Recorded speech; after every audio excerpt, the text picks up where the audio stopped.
Everything starts with a thought. I mean, anything you do in your life begins with a thought, right?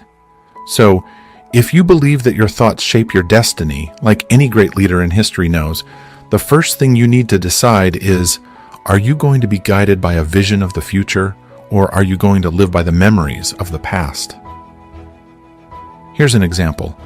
Most people wake up in the morning and their brain is like a record of the past.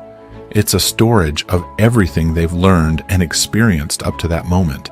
So when people wake up and start thinking about their problems, those problems are connected to certain people, things, times, and places. As soon as they start thinking about those problems, they are actually thinking in the past. Each of those memories has an emotion linked to it, and emotions are the result of past experiences. So, when they remember an event or problem, they start feeling unhappy, discouraged, or anxious. Thoughts are the language of the brain, and feelings are the language of the body. How you think and feel creates your state of being.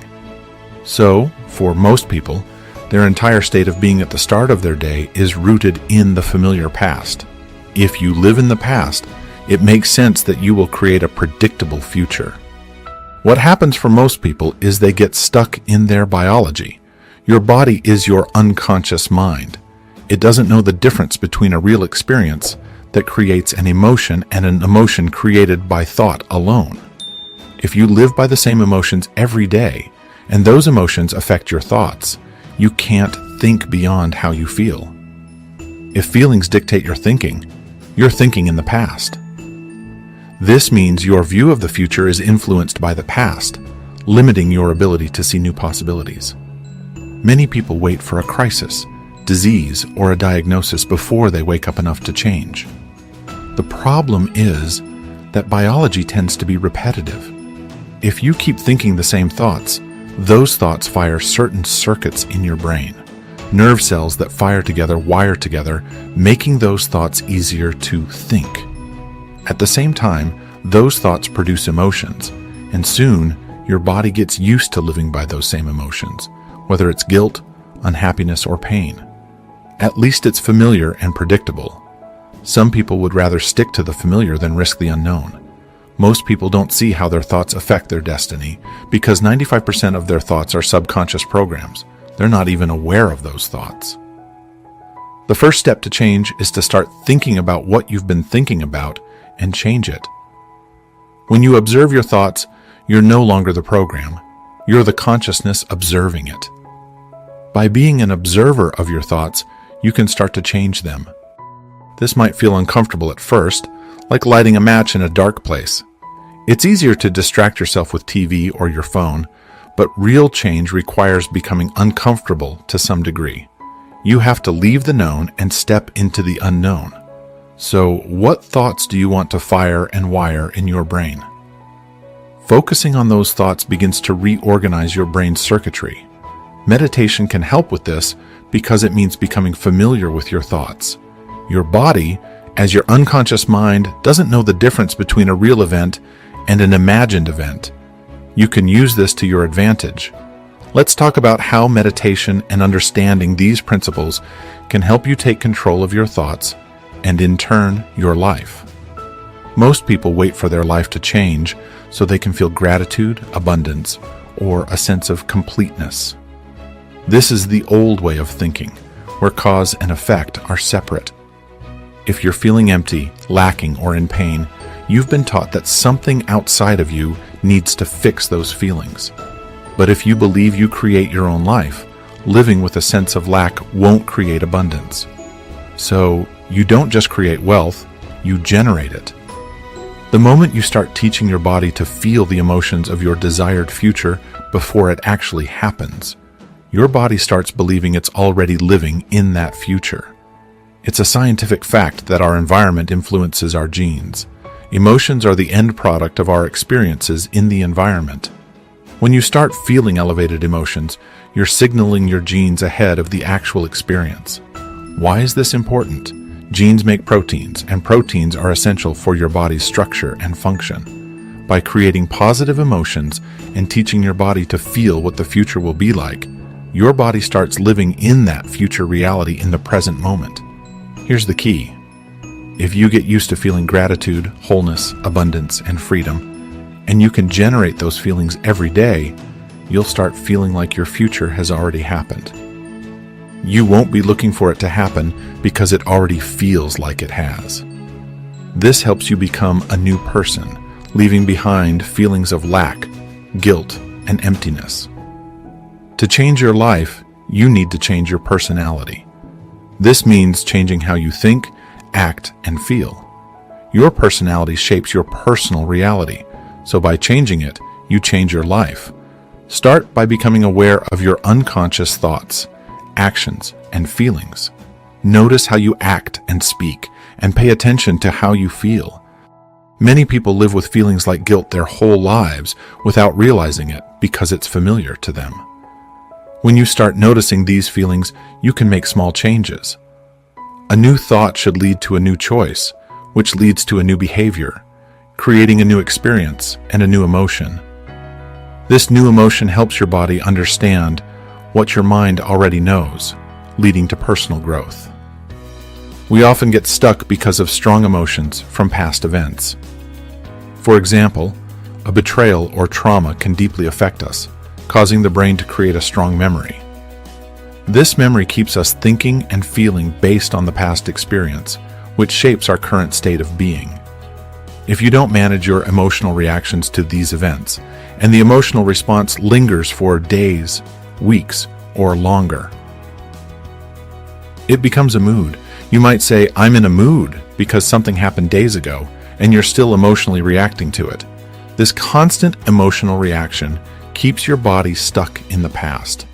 Understanding this helps you see how to break free from past emotions and start living in the present, creating the future you want. If this information is resonating with you so far, please support us and subscribe to our channel. Why is he so angry? Let's ask him. Why are you so angry? Well, something happened to me 8 months ago, and I've been having one long emotional reaction. I'm stuck in my emotions. When this goes on for years, it becomes a personality trait. So a person ends up living in the past. If you ask them to tell their story, they might not even realize that research shows 50% of what we remember isn't even true. We make things up about our past to justify why we can't change. Where you focus your attention is where you put your energy. The stronger the emotion you have about a problem or person, the more you pay attention to them, giving away your power. Your energy becomes tied to everything in your past and present. When someone decides to focus on a vision of the future instead of the past, the hardest part is becoming aware and not making the same unconscious choices. If you learn to lower the intensity of negative emotions like frustration or anger, you'll take your attention off the person causing those emotions. This breaks the energetic bonds, bringing your energy back to you. This energy can heal and help create a new future. If you don't want to lower the intensity of your emotions, just take your attention off the person causing them. The body, however, can be addicted to those emotions. If you've been hating someone for 20 years, suddenly stopping can make your body feel like it's missing something, like a drug addict without their fix. Your body will try to make you think about past experiences that trigger those emotions, keeping you stuck in the past. We can teach a person to replace frustration or hatred with a positive emotion. People might say, "But it was my ex's fault," or "I was betrayed by my business partner." Let's say we remove those people from your life. What then? You still have to deal with your own emotions and change. So you trade your negative emotions for positive ones like gratitude. If someone says they can't feel gratitude, it's because they haven't practiced it. They've spent most of their time feeling hatred and frustration. It takes time for their heart to start feeling gratitude. Once they can feel even a small amount of gratitude, they start to feel appreciation and thankfulness. I'm sure you already had positive experiences with gratitude and manifestation. Please share your thoughts with us. Gratitude is what you feel when you receive something. When you say thank you, it means you acknowledge receiving something. So when you feel gratitude, your body believes the event has already happened. This tells your body and mind that the desired experience is real. You need to maintain this positive state of mind and body throughout your day, regardless of what's happening around you or how your body craves those old emotions. When you do this, unexpected opportunities will come your way, and you won't have to go looking for them. You'll become a magnet for creating the life you want. If you tell me, I was feeling grateful, but then there was traffic, or my coworker sent me a nasty email, I'd say, oh my gosh, are you letting the outside world control how you feel and think? That's falling back into the old habit of thinking you're a victim of your life. When you start creating positive outcomes in your life, you'll pay attention to what you did inside yourself to make that happen. You'll start believing more that you're in control of your life, not a victim of it. It's amazing how you explain that. I've seen people feel insecure because of someone else, and even if that person is gone, they still feel the same.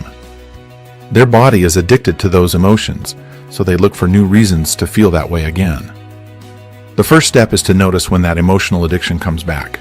The second step, which isn't talked about much, is that it's great to meditate and get into a positive state, but you also need to take action towards your goals. We're changing our brain and body to live in the future we want, not the past. If you're connected to the past, you're always looking for it, which keeps you separate from the future you want. When you're being the future you want, your energy changes, and so does your life. After thousands of brain scans, I can tell you that we're at our best when we get beyond ourselves and are free to create without limitations. If you're holding on to negative emotions and not moving towards more positive ones, it affects your body's energy centers. Most of our thoughts and feelings are tied to things like sexuality, victimization, guilt, suffering, shame, unworthiness, self-doubt, importance, control, fear, anger, frustration, hatred, and judgment. These emotions are linked to the first 3 energy centers in the body, which are all about survival. These centers consume a lot of energy. When we're stressed, it takes a lot of our vital energy, turning it into chemistry that drains us. In the short term, the body can handle it and return to balance. But if we constantly live this way, there's no energy left for growth, repair, or healing. You can eat well and do all the right things, but if you're always anxious and fearful, seeing the world through worst-case scenarios, there's no energy for healing. Our thoughts trigger brain circuits that signal the limbic brain to produce neuropeptides. These are chemical messengers that affect hormonal centers, storing thought energy in these centers. In survival mode, you're not going to open your heart or connect with others. You're focused on running, fighting, or hiding. Our tendency to live in survival mode might come from our ancestors who had to run from predators like T-Rex. Fear was adaptive. It helped them survive. When in survival mode, we tend to imagine the worst-case scenario and emotionally prepare for it because it seems safer. People often spend their lives thinking about and emotionally reacting to the worst possibilities, which conditions their body to live in constant anxiety and fear. If you keep doing the same fearful thinking over and over, your body will learn to be afraid all the time. Whether you think you can control it or not, you might end up having a panic attack. This is your body saying, "You've trained me to be this way." Even if you try to control it with your conscious mind, you've programmed it deep inside. Then you start worrying about the next panic attack, and that worry keeps you stuck in a cycle, using up all your energy. When you're in this state, you don't believe in possibilities because in survival mode, you're not in a place to create anything new. All your energy is focused on staying safe. This means you're not using the part of your brain needed for creativity. Think about it. Most people spend 70% of their time worrying about the future based on their past experiences. They're living moment by moment, expecting the next thing to go wrong. Stress hormones heighten your senses, making you focus only on the immediate danger, turning you into a materialist who only sees the physical world. When you practice getting beyond yourself, you reach a point where you're free to create. True creation happens when you forget about yourself. Some people can do this because they've practiced, but others are stuck in their emotions. Their body still controls their mind. In meditation, if your body is resisting and throwing negative thoughts at you, you need to recognize it and stay in control. If your mind starts wandering to your to-do list, bring it back to the present moment. Each time you do this, you're training your body that you're in charge, not it. This process is a victory every time it happens, and over time, it adds up. People ask why I meditate every morning. I do it because if I can overcome myself in the morning, the rest of my day is easy. Mastering yourself means mastering your life. The negative chatter in your head, which we call the default mode network, shuts off during meditation and stays off for the rest of the day. This quiets the critic in your mind, giving you a clear path forward and more self-trust. When you practice creating a connection between your brain and heart, you start believing in a future you can't see yet. By thinking about it often enough, there's physical evidence in your brain that it's already happening. You start changing your body to match that future reality. Imagine having physical proof in your brain and body that your future is already real. You become that future self, and it's not about wealth or health, it's about who you become. Every time you overcome a part of yourself, you learn to love yourself more. This self-love isn't about material things, it's something you cultivate within. We've researched this, and it's amazing how this process transforms you. If you enjoyed this video, please show your support by subscribing to our channel and hitting the like button. Don't forget to share it with your friends and family too. Looking for more inspiring content? Check out our other similar videos. You can find them on your left and right.